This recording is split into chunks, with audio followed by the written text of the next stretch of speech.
It's now a great pleasure of mine and an honour that we've got this guy here today. He's been sat amongst you since he's been having food and having a chat. Personally, I think he's doing an absolutely fantastic job at the NUS. And I'm pretty sure that what he's got to say about the student movement is going to be very interesting for everyone in here. And hopefully, I hope it'll inspire you to get more involved, get involved in the issue even more, and have your say even more. So with that, it's a great pleasure for me to introduce Liam Burns, the President of the National Union of Students.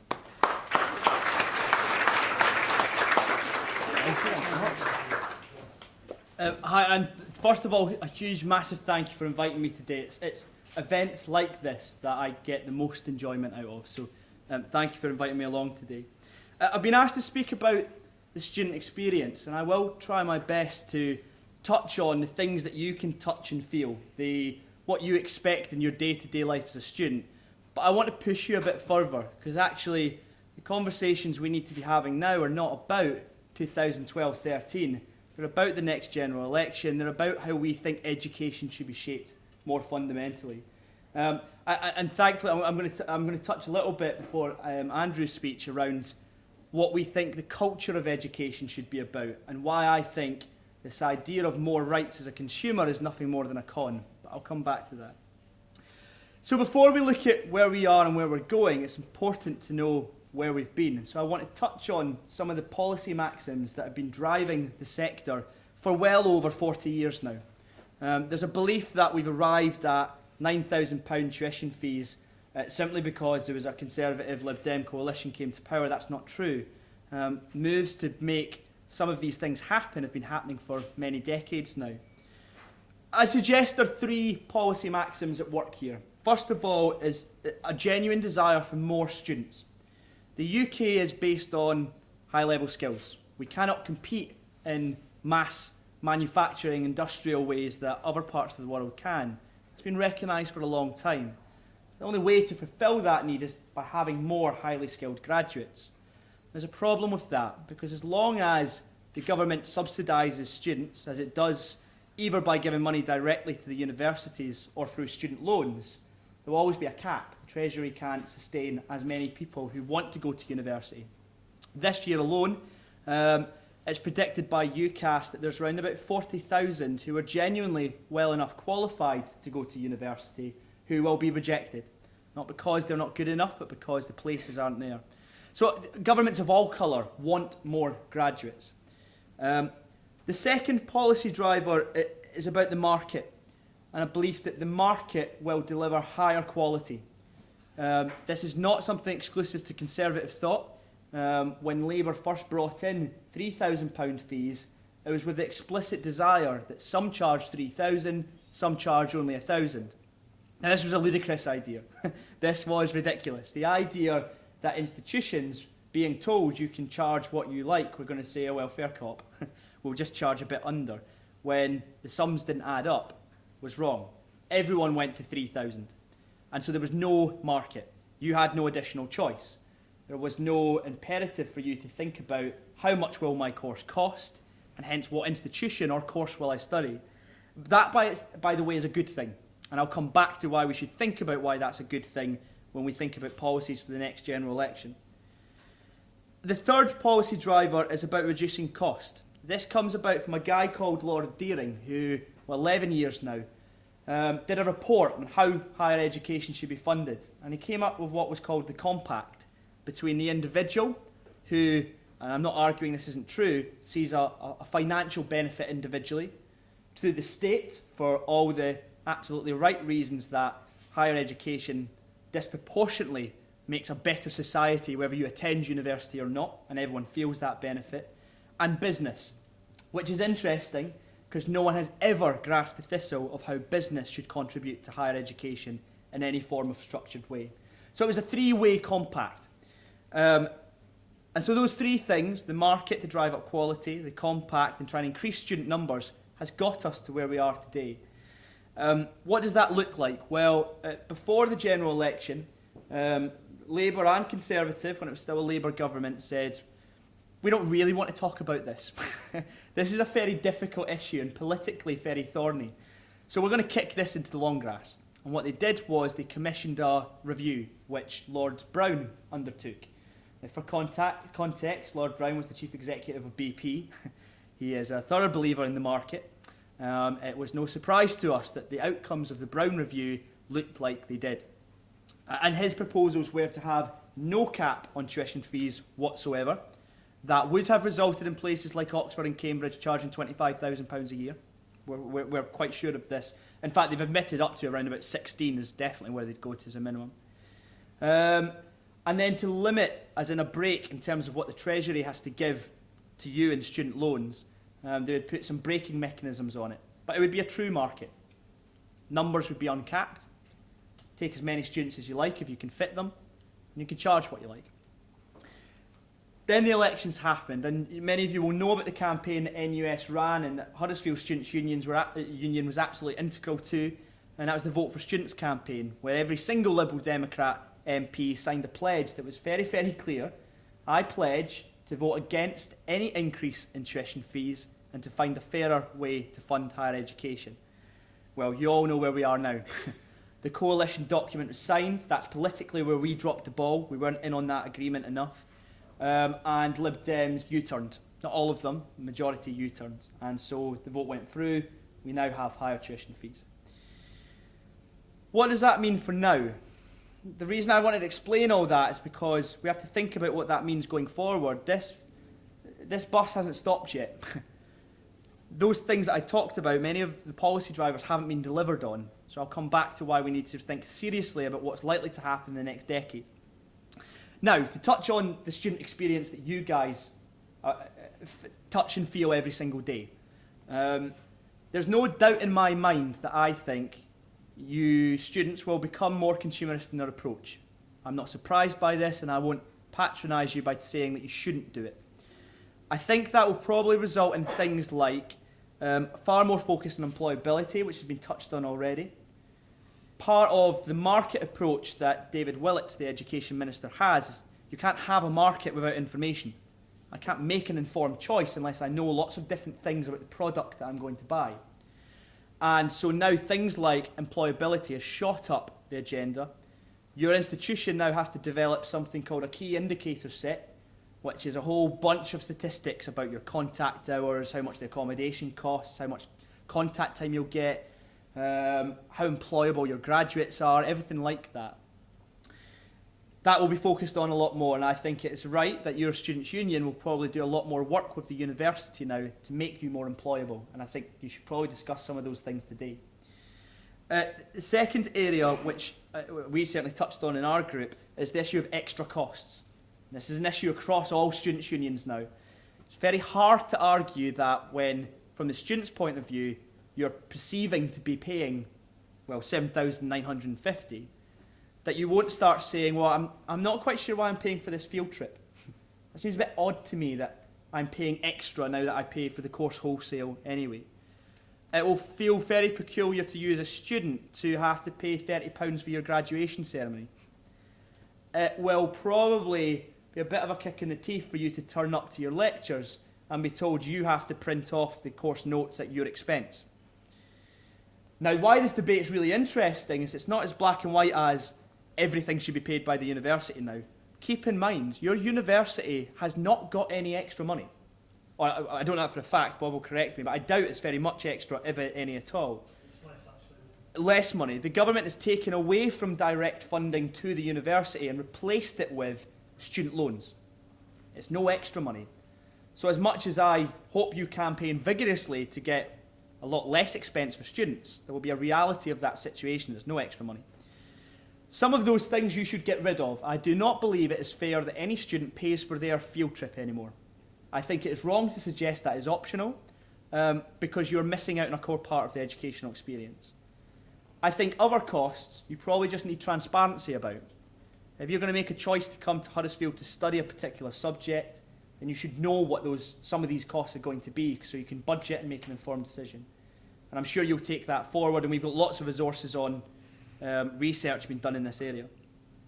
And the second thing is about teaching quality, and I think that's something you should talk about today. There's a publication in the sector called the Times Higher Education. I was reading an article last week where I nearly fell off my chair. It was the sector's and Vice-Chancellor's responses to a consultation that said all academics who teach should have a minimum qualification in teaching. Doesn't sound that ridiculous, right? This sector was in outrage. How dare you tell academics that they have to prove their teaching ability? This is about the academy and all the values that go with that, and you can't dictate to me how to teach my class.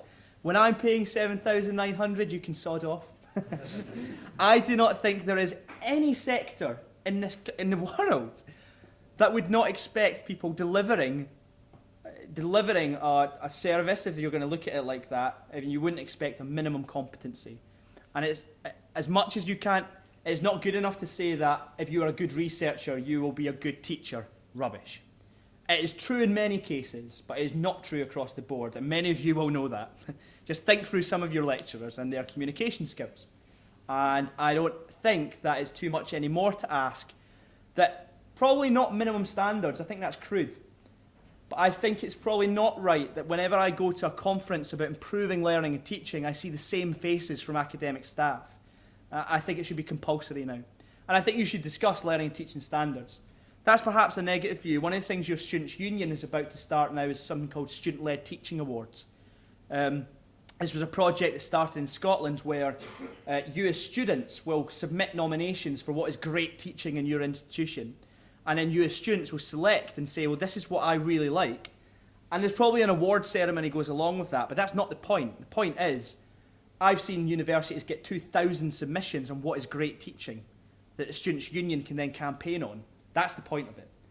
And I think it's excellent that your Students' Union's taken that on, and I hope that, and I presume they will get as much support from the institution as possible to deliver on that. I want to take a step back now and go back to the bigger question about education and come back to some of those questions I posed at the start.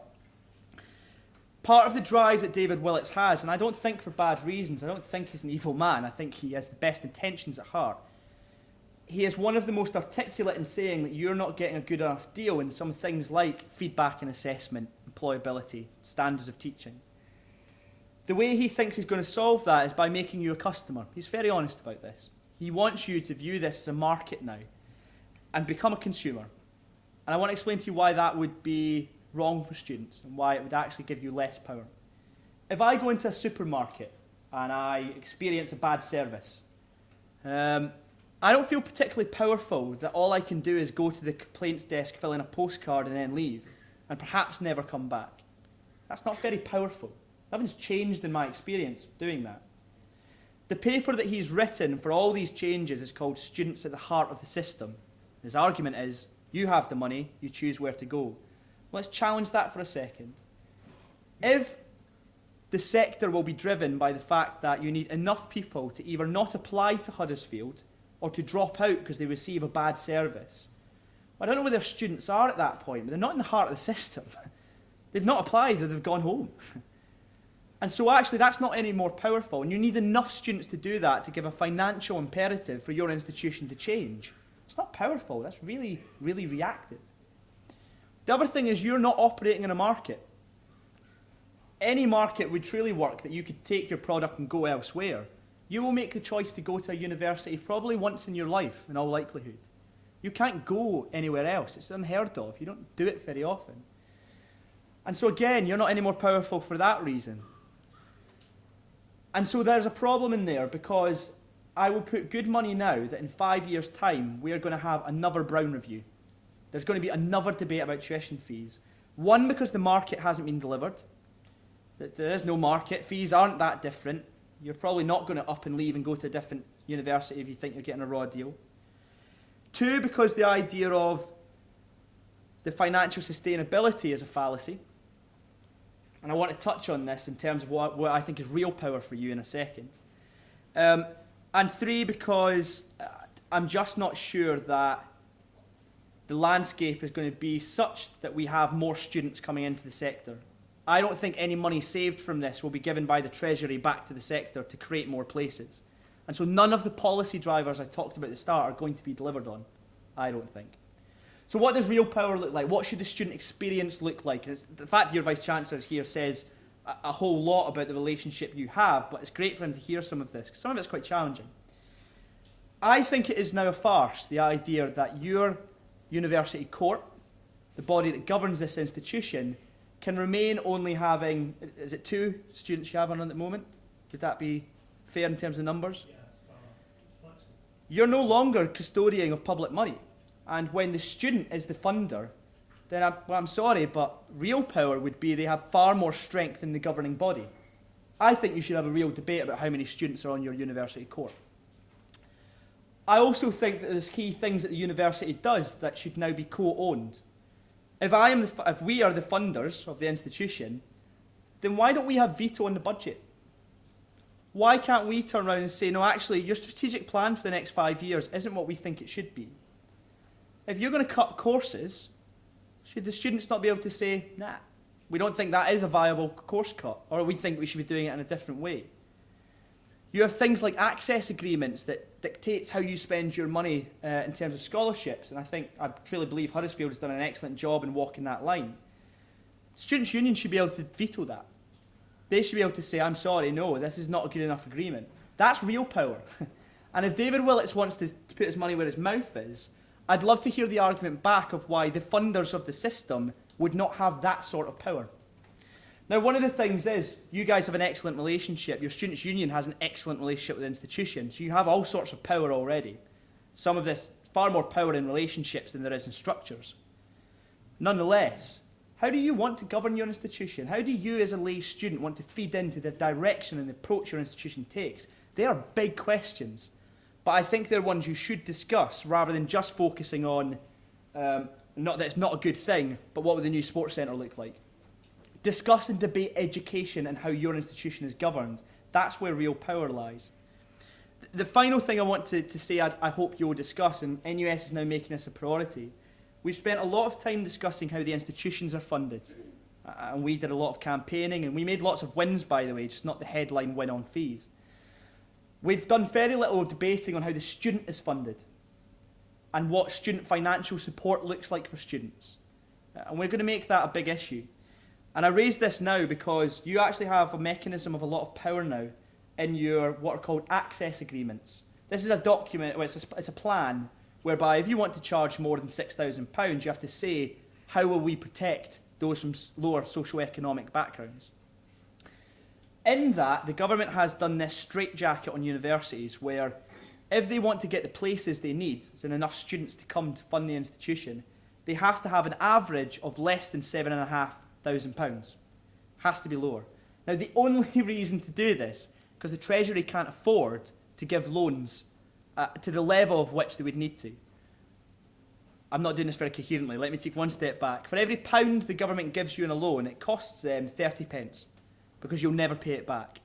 And that's a conservative estimate.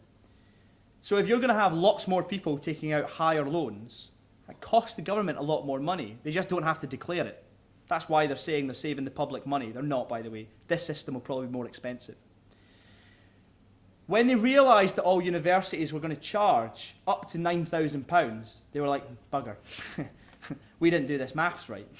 This is going to cost us a lot more than the Treasury can afford. They needed to push that down. The way they did it was to say, well, University, Huddersfield, we're going to take 8% of your numbers off you. We're going to let you take as many students with AAB as possible at A-level. And if you want, you can enter into this auction of 20,000 student places, but only if you charge less than £7,500. Now, Huddersfield's not the type of institution that can compete at simply AAB students. There's not enough of them. If it's losing 8% of numbers, it will have to play in the arena of an auction to get more places back. And by the way, it's a reverse auction. How cheap, how little can I spend on a student? You will then get the place. It's the inverse of the pupil premium, a flagship Liberal Democrat policy. Now, to do that, they changed those rules after the institutions had set their fees. So they set fees, then they told them about this rule. The goalpost moved significantly. 27 institutions had to then say, we're going to have to change our fee level. We're going to have to come below £7,500. And I don't know it for a fact, it's all very highly confidential, but I wouldn't be surprised if institutions like Huddersfield are in that arena, but your average is less than 7.5 already, so you don't need to do that. Now, all of that was a long-winded way of saying this. You have a policy of fee waivers and bursaries. Yeah? So you can either offer a student a waiver, so we're not going to charge you $7,950 a year. We're going to take $2,000 off that every year. Or you could give a bursary. Cash in your pocket. You can spend it as you like. You could save it and give it back to the student's loan company after you graduate if you like. By the by, that would be an incredibly irrational thing to do, but you could. Now that you have a system where the institution is told we have to have under 7.5K, the only way to do that is by moving bursary to fee waiver. Now here's the kicker. Because you have a cut-off of paying back your students' loans after 30 years, yeah, so at that point you don't pay anything more back. Doesn't matter if you owe £30,000, it's gone. And because you only pay money when you earn over £21,000, so you pay 9% of whatever's over £21,000, most of you here, if you're in the new system, wouldn't pay back your loan in total, unless you're an incredibly high earner. So, you have a system where we offer a fee waiver that is absolutely fictional. Doesn't exist, because you would never have paid that money back anyway. So when we're about to find out that institutions are taking away from bursaries money you would have had to spend to put into monopoly money, it does not exist other than the Treasury's books. That is scandalous. It's an absolute scandal. And so again, talk about the big questions at the course of today. How do you think students should be funded? How do you think they should receive money? And feed that back, because every year your students' union will negotiate this access agreement and try and probably get more money in students' pockets. That was a quite incoherent whistle-stop tour of where I think the sector's going. I think we'll be debating tuition fees in 5 years' time, because I think the system will change again. I don't have enough time, but for what it's worth, NUS believes in a graduate tax, and I'm happy to speak to anyone about why that is. Enjoy the rest of the day. I'm sticking around for the whole of it because your discussions are fascinating. But just remember, discuss the big things. What is education? What is it for? And what should it look like? Don't always get drawn into shiny buildings and what you experience tomorrow. Thank you very much for your time.